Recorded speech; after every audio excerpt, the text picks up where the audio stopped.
Good morning, dear students. You are welcomed in Target with SSC 360. Dear students, मैं आशा करता हूँ कि आप अभी तक जो मुझसे पढ़े हैं वो आपको पूरी तरीके से समझ में आया होगा, और इस उम्मीद से मैं पढ़ा भी रहा हूँ कि आगे भी जो पढ़ाऊँ वो आपके पूरी तरीके से आपको समझ में आए। तो सबसे पहले आज हम टॉपिक लेते हैं use of this that these those, क्योंकि ये मोस्टली आपको प्रॉब्लम क्रिएट करता है। तो सबसे फर्स्ट हम दिस दैट का प्रयोग पढ़ेंगे, और इसको पढ़ने के लिए हमें ये सबसे इम्पॉर्टेंट जानना ज़रूरी है कि ये है क्या चीज़। दिस दैट दीज दोज क्या चीज़ है? तो ये एक क्या है, डेमॉन्स्ट्रेटिव प्रोनाउन या डेमॉन्स्ट्रेटिव एडजेक्टिव के रूप में इन चारों वर्डों को हम क्या करते हैं, राइट करते हैं। जो चारों वर्ड हैं दिस दैट दीज दोज, ये चारों वर्ड किसके रूप में यूज होते हैं? डेमॉन्स्ट्रेटिव एडजेक्टिव या डेमॉन्स्ट्रेटिव प्रोनाउन के रूप में। तो सबसे पहले हम प्रोनाउन और एडजेक्टिव दोनों को नोटिस कर लेंगे, और जो इसका यूजेज है, कहाँ यूज होता है, वो जान लेंगे। तो ये सबसे पहले इसका मीन्स जान लें हम। दिस दैट दीज दोज जो होते हैं, इनका क्या होता है, इसकी हिंदी होती है संकेतवाचक। कहने का मतलब जब हम किसी चीज़ को इंडिकेट करेंगे, संकेत करेंगे कि ये थिंग्स ये चीज़ है, तो वहाँ पर हम किसका प्रयोग करेंगे? दिस का। अगर वो नज़दीक है तो, दूर है तो दैट का, अगर वो बहुवचन में है, प्लूरल में है तो दीज का, और अगर प्लूरल में दूर है तो दोज का। तो सबसे पहले दिस दैट हमने लिखा है, जैसे कोई वस्तु है और उसमें जो है हमने लिखा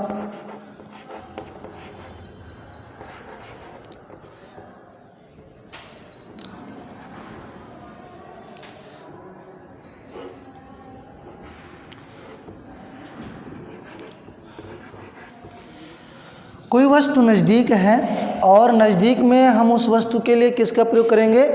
दिस का प्रयोग करेंगे।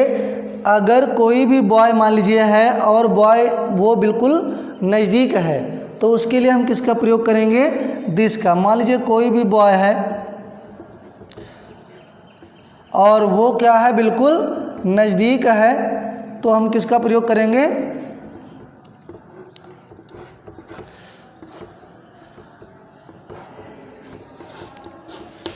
किसका प्रयोग करेंगे? दिस का। और अगर वही व्यक्ति या वही बॉय क्या हो, दूर हो, तो हम किसका प्रयोग करेंगे? दैट का। तो जैसे अगर हमने लिखा दैट, और ये किसके रूप में होता है? सिंगुलर के। That is a boy. कब दैट होगा? जब यही बॉय, और कहाँ होगा? यहाँ पे होगा। जब यही बॉय अगर यहाँ पे है तो क्या होगा?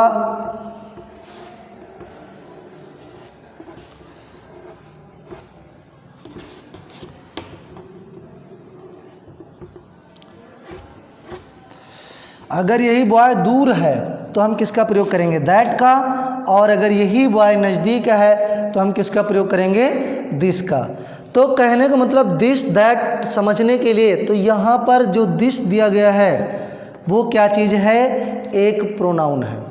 क्यों? क्योंकि ये संकेत तो दे रहा है, लेकिन ये क्या सूचित कर रहा है कि मैं एक सर्वनाम हूँ, क्योंकि ये नाउन के जगह पे यूज हुआ है।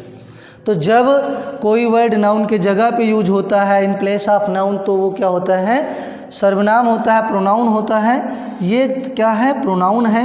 हम इसी में एग्जाम्पल लेते हैं एडजेक्टिव का, जो कि थर्ड एग्जाम्पल है। अगर हम इसी में लिख दें कि दिस बॉय इज गुड,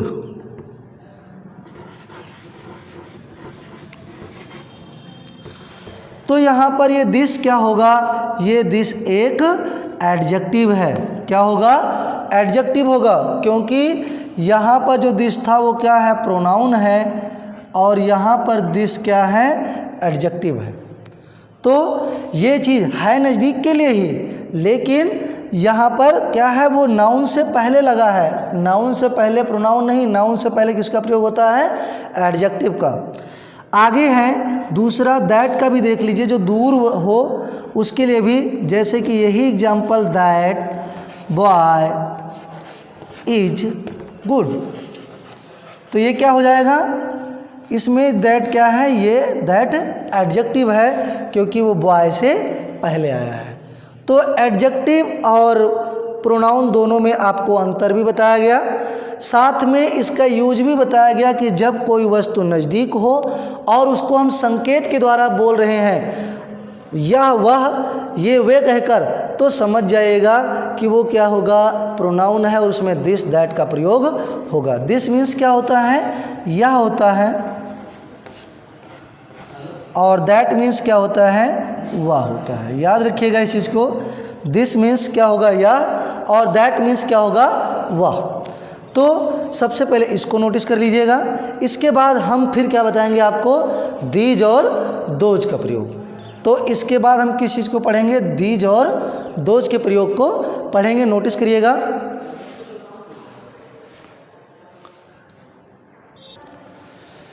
तो डियर स्टूडेंट्स, अभी तक आपने किसको रीड किया, दिस और दैट के बारे में स्टडी किया, जो कि क्या था, हमने बताया कि वो सिंगुलर नंबर का प्रोनाउन है और एडजेक्टिव के रूप में भी यूज होता है।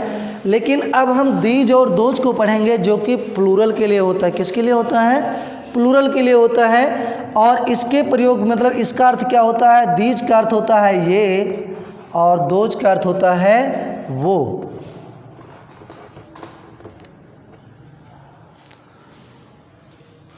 वो और वे दोनों होता है, ध्यान दीजिएगा।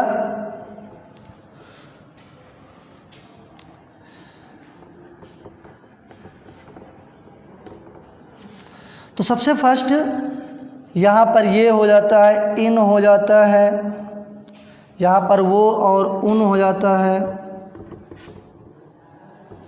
तो इन चीज़ों को ध्यान दीजिएगा। सबसे पहले हम दीज वाला पढ़ लेते हैं। दीज में क्या चीज़ है, जैसे अगर सेंटेंस हो, दीज आर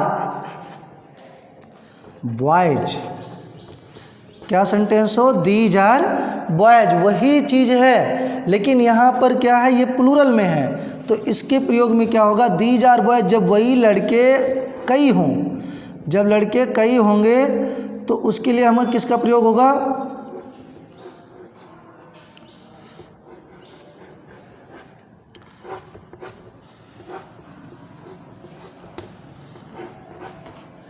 अगर यही कई लड़के हैं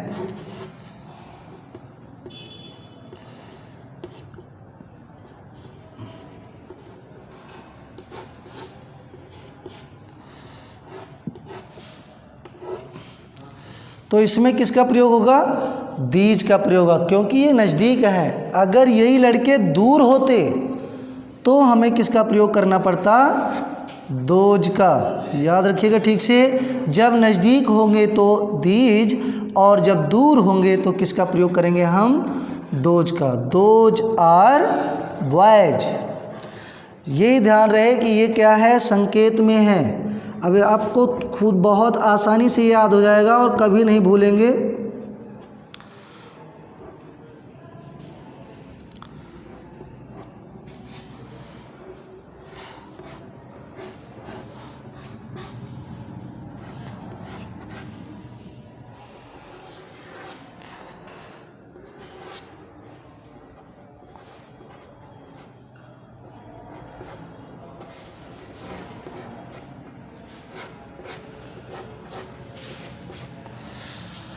तो ये नोटिस कीजिएगा, ये दूर हैं तो दूर के लिए हमने किसका प्रयोग किया, दोज का, और नज़दीक हैं तो किसका प्रयोग किया गया, दीज का। फ़र्क इतना है कि वो सिंगुलर था दिस दैट, और ये क्या है, प्लूरल है। तो जब जहाँ पर ये आवे कि ये लड़के हैं तो वहाँ पर हम दीज, वो लड़के हैं तो क्या प्रयोग करेंगे, दोज का। इसी तरीके से हम ये, तो अभी तक हमने क्या पढ़ा, ये प्रोनाउन के रूप में पढ़ा। किसके रूप में पढ़ा, प्रोनाउन के रूप में। दोनों चीज़ क्या है, ये प्रोनाउन है। लेकिन अगर हम इन्हीं को एडजेक्टिव के रूप में पढ़ेंगे तो क्या हो जाएगा, जैसे यही लिखा होता है कि दीज बॉयज आर गुड, तो यहाँ पर क्या हो जाता, दीज क्या है, एडजेक्टिव हो जाता। क्या हो जाता, एडजेक्टिव, क्योंकि ये नाउन से पहले है। और अगर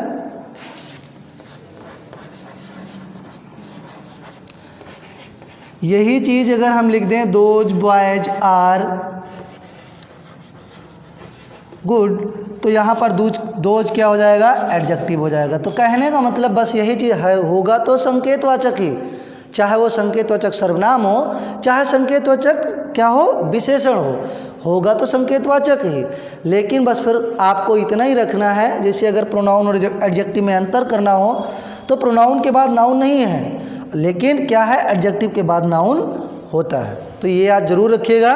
और इस तरीके से दिस दैट को अगर आप नोटिस कर लेंगे कि नज़दीक के लिए दिस दीज और दूर के लिए दैट और दोज, एक वचन में क्या होगा, दिस दैट, और बहुवचन में क्या होगा, दीज दोज। कहने का मतलब सिंगुलर नंबर में क्या होगा, दिस दैट, और प्लूरल नंबर में क्या होगा, दीज और दोज। मैं आशा करता हूँ कि आपको पूरी तरीके से ये समझ में आ गया होगा, और अब शायद दिस दैट दीज दोज आपका कभी भी रॉन्ग नहीं होगा। Thank you.